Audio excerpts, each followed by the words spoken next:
अख्खा देशात सुरू असलेल्या युद्धाचा परिणाम सामान्य नागरिकांच्या जीवनावर देखील होत असल्याचं आपल्याला बघायला मिळत आहे. सिन्नर येथील काही पेट्रोल पंपावर प्रचंड अशी गर्दी जमली आहे, तर काही पंपांवर पेट्रोल डिझेल शिल्लक नसल्याच्या पाट्या ज्या आहेत त्या लागल्या आहेत. आपल्यासोबत एका पंपाच्या संचालक आहे, आपण त्यांच्याकडनं जाणून घेऊ. पेट्रोलचा जो तुटवडा निर्माण झालाय, तो कसा निर्माण झाला? आता आपण बघतोय की जे आखाती देशांमध्ये जे युद्ध चालू आहे बाहेर, आणि त्याचा परिणाम आपल्या सर्वसामान्य जनतेवर पण होतोय. तर नागरिकांना मी सांगू इच्छिते की ना, तुम्ही जे गर्दी करताय पंपांवरती आणि ड्रमचे बॅरल वगैरे असं अतिरिक्त साठा जो करताय तो करू नका. आपल्याला हवं तेवढंच पेट्रोल तुम्ही घरी न्या, किंवा जिथं आपण जास्त गरज नाही तेवढा तो साठा तुम्ही करू नका, जेणेकरून आम्हाला पुढे तो दुसऱ्यांना प्रोव्हाइड करता येऊ शकेल.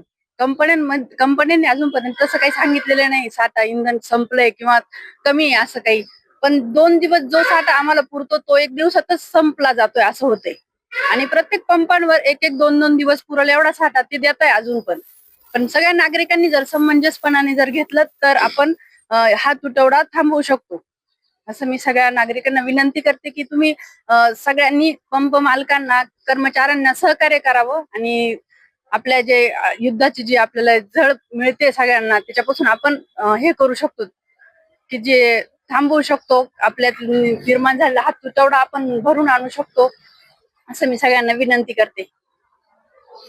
रामनवमी निमित्त शिर्डी असेल, नाशिक असेल, मुंबई असेल, या ठिकाणी भाविक जे आहे ते जात असतात. त्यांना देखील ताटकळत बसण्याची वेळ, इंधनाशिवाय ताटकळत बसण्याची वेळ जी आहे ती आलेली आहे. योगेश माळनकर, TV9 मराठी, सिन्नर, नाशिक.